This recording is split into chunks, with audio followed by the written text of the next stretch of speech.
Good morning friends, welcome to my channel. আজকে আরও একটা নতুন ব্লগ নিয়ে তোমাদের সঙ্গে দেখা করতে চলে এলাম। সকাল সকাল ছাদে চলে এসেছি জামা কাপড়গুলো মেলতে, কিন্তু ছাদে এসে যে একটু এদিক ওদিক ঘুরবো তারও উপায় নেই। যে গাছগুলো পর্যন্ত শুকিয়ে যাচ্ছে, 7টাও বাজেনি, এত রোদ না, আর বৃষ্টি হচ্ছে না বলে না আরও গরম লাগছে। আর ওই দিক থেকে দেখা যাচ্ছে আমাদের ওখানে প্যান্ডেল হয়েছে, মানে কীর্তন হবে, মানে প্রত্যেকদিন সন্ধ্যেবেলা যে আওয়াজ হচ্ছে কিছু শোনাই যাচ্ছে না, যে ভয়েস দেবো তারও উপায় নেই। তা আমার ছাদে জামা কাপড়গুলো তো মেলা হয়ে গেছে, এবার নিচে যাব, নিচে গিয়ে একটুখানি আলমন্ড খাবো, তারপর একটু চিয়া সিডস খেয়ে তারপর টিফিনগুলো করবো। আমরা তো আলমন্ডের উপকার সম্পর্কে সবাই জানি, যে আলমন্ড শরীরের পক্ষে কতটা উপকারী। আমরা অনেকেই খেয়ে থাকি রেগুলার সকালবেলা খালি পেটে। কিন্তু চিয়া সিডসটা কিন্তু আমরা অনেকেই ভুল ধারণা আছে যে চিয়া সিডসটা আমাদের ওয়েট লস করে। এটা একেবারেই ভুল ধারণা। কারণ চিয়া সিডসের মধ্যে অনেক ভালো ভালো জিনিস আছে, যেমন আছে মানে ধরো ক্যালসিয়াম আছে, আয়রন আছে, অ্যান্টিঅক্সিডেন্ট, ফাইবার। মানে রেগুলার যদি 2 টেবিল চামচ যদি তোমরা চিয়া সিডস খেতে পারো, মানে যার সঙ্গে হোক, সে টক দইয়ের সঙ্গে হোক, যদি কোনো ফ্রুটস খাচ্ছ তার সঙ্গে হোক, বা ওটসের সঙ্গে হোক, বা আমি যেমন প্লেন জল দিয়ে খাচ্ছি, ভিজিয়ে রেখেছিলাম সারা রাত্রের ছিল, আর সকালবেলা 2 গ্লাস খাচ্ছি, আমি আর হাজব্যান্ড খাবো। তার অনেক কিছু আছে, ফসফরাস, প্রোটিন। বিশেষ করে যারা ডায়াবেটিক পেশেন্ট তারাও কিন্তু এটা খেতে পারে। মানে এটার কোনো সাইড এফেক্ট বলতে কেন তেমন কিছু নেই, কিন্তু হ্যাঁ পরিমাণ বুঝে খেতে হবে, বেশি না খাওয়াই ভালো। 2 টেবিল চামচ যদি খাওয়া যায়, মানে আমরা একজনের পক্ষে এনাফ। আর এইটা মানে আমরা বলি হয়তো যে ওয়েট লসের জন্য, একেবারেই নয়। এটা যদি ব্রেকফাস্টের আধ ঘন্টা আগে খাওয়া যায় না, মানে পেটটা অনেকটাই ভরে যায়, তখন আমরা খাবারটা কম খাবো। এইটাই যা, আর আর কিছুই না। এদিকে কথা বলতে বলতে দুধটাও জাল দিতে বসিয়ে দিয়েছি, কারণ মেয়ে তো সকালবেলা দুধ ছাতু খায়।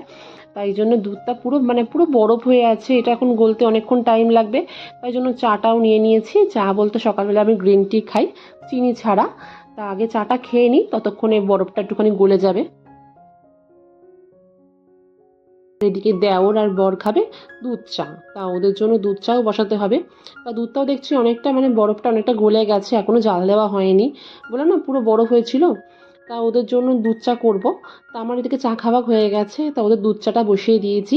তা আমি একটুখানি ঘন করে দুধ চা আমিও খাই, কিন্তু কদিন এত শরীরটা খারাপ লাগছে গরমের জন্য, আমি আর খাবো না, ওদের দুজনের জন্যই করে দিচ্ছি।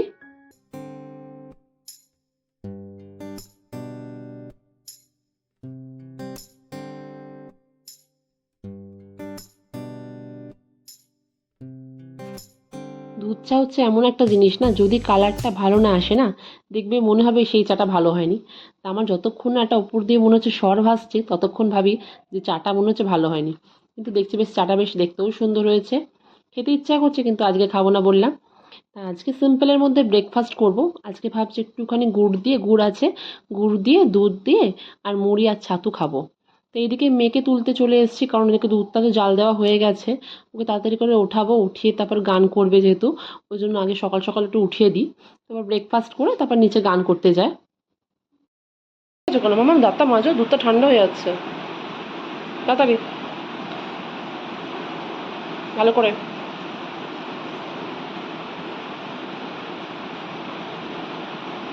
আমরানগুলো খেয়ে নাও, খেয়ে নাও, খেয়ে নাও, খেয়ে নাও, খেয়ে নাও, খেয়ে নাও, তাড়াতাড়ি খেয়ে নাও।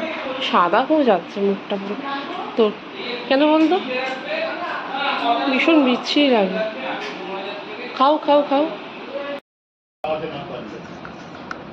পিকু খেতে এসো, পিকু।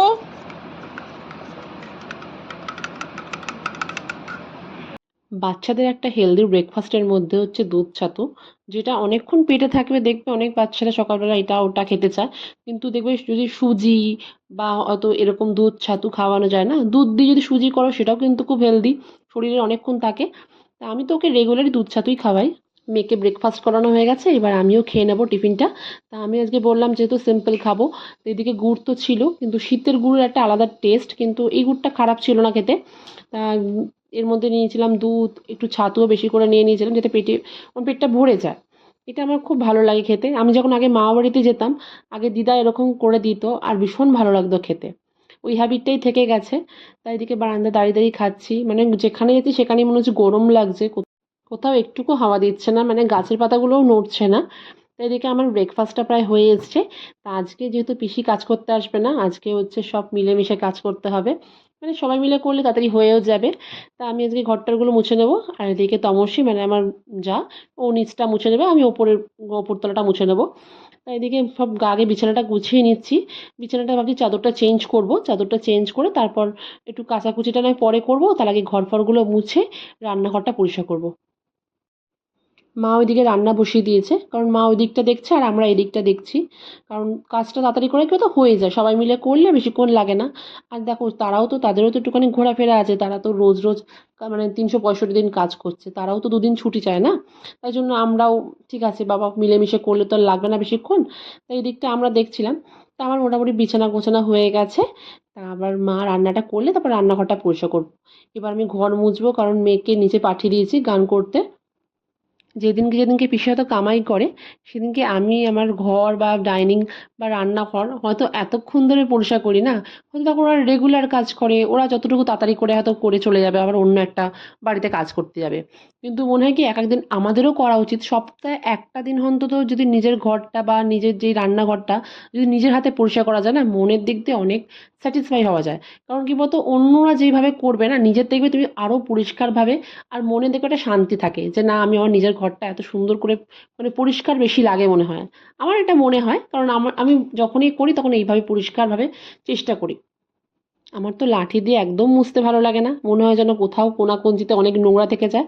আমার মনে হয় সব থেকে ভালো ন্যাতা, ন্যাতা দিয়ে মুছলে মনে হয় একদম পরিষ্কার করে সব জায়গাটা মোছা যায়।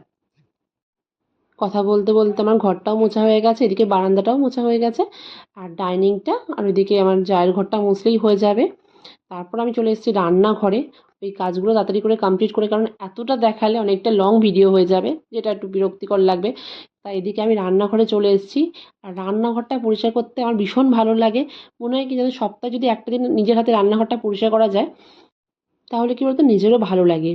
তো আমি এদিকে ভিম বার লিকুইড দিয়ে পরিষ্কার করব। এটা খুব মানে কি বলতো খুব মানে ডিপ ক্লিন হয়। মানে তেল তেল যে ভাবটা থাকে না, রান্না করতে গেলে অনেক সময় ঝোল ফোল পড়ে, তো ওইগুলো বেশ ভালোভাবে পরিষ্কার হয়ে যায়। আর আমি যেহেতু এক হাত দিয়ে ক্যামেরা করছিলাম, কারণ এক হাতে মোবাইল ধরছিলাম, ডান হাতে মোবাইল ধরে আর বাঁ হাতে ভিডিও করছিলাম, মানে আমার পক্ষে খুব মানে কষ্ট হচ্ছিল। তাই জন্য কেউ ছিল না সামনে যে তাকে বললো একটু ভিডিওটা করে দিতে। আমার কেন প্রত্যেকটা মেয়েরই কাছে হয়তো রান্নাঘরটা খুব ইম্পর্টেন্ট। বাড়ির অন্যান্য জায়গার থেকে মনে হয় রান্নাঘরটা মানে মানুষ বেশি চায় যে ঠিকঠাক করে রাখতে, গুছিয়ে রাখতে।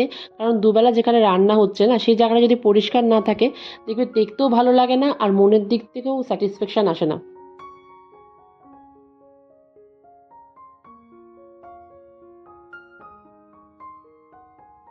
অনেকের বাড়িতে এমন দেখেছি যে ছোট্ট একটা রান্নাঘর, কিন্তু কি সুন্দর করে গুছিয়ে রেখেছে, মানে দেখতে কত ভালো লাগে। আবার এক একজন অনেক বড় রান্নাঘর থেকেও সেটাকে এমনভাবে রেখে দেয়, মনে হয় যেন দেখতেও ভালো লাগে না, মনে হয় যেন ওখানে কিছু খাবো, সেটাও মনে হয় একটা মনের মধ্যে একটা অন্যরকম লাগে। দেখবে যে কোনো কাজ যদি ভালোবেসে করা যায় না, সে যাই কাজ হোক, দেখবে সেই কাজটা খুব পারফেক্ট হয়। আর যদি তুমি মনে করো এই দূর একটু মানে কোনো রকমভাবে করতে হয় করছি, এরকম যদি মনে হয়, তাহলে দেখবে সেই কাজটা একদমই মানে কোনো ভ্যালু থাকে না। মানে আমার কাছে মনে হয় সংসারের ছোট্ট ছোট কাজগুলো হয়তো অনেক কিছু নাও করতে পারি, ছোট ছোট কাজগুলো আমি পারফেক্টভাবে পরিষ্কারভাবে করতে চাই। যাতে মনে হয় কি বলতো, মনের দিক দিয়ে তুমি অনেক মানে ভালো লাগবে যে না আমি এটা পুরো পরিষ্কারভাবে করেছি। ঘর মুছতে না যতক্ষণ লাগলো তার বেশি টাইম আমার একটা রান্নাঘর পরিষ্কার করতে লাগলো। কারণ বললাম যেহেতু পারফেক্টভাবে করলে মনের দিক দিয়ে অনেক স্যাটিসফ্যাকশন। তাই এই যে দেখো পুরো পরিষ্কার হয়ে গেছে, ঝাঁ চকচকে হয়ে গেছে। তা আজকের ব্লগটা এখানেই এন্ড করছি, আর বাড়ালাম না। যদি আমার ব্লগটা ভালো লেগে থাকে তো প্লিজ চ্যানেলটাকে সাবস্ক্রাইব করে দিও, আর নিচে থাকা বেল বাটনটা অল করে দিও। সবাই খুব ভালো থেকো, সুস্থ থেকো। তাহলে আজকের মতো টাটা।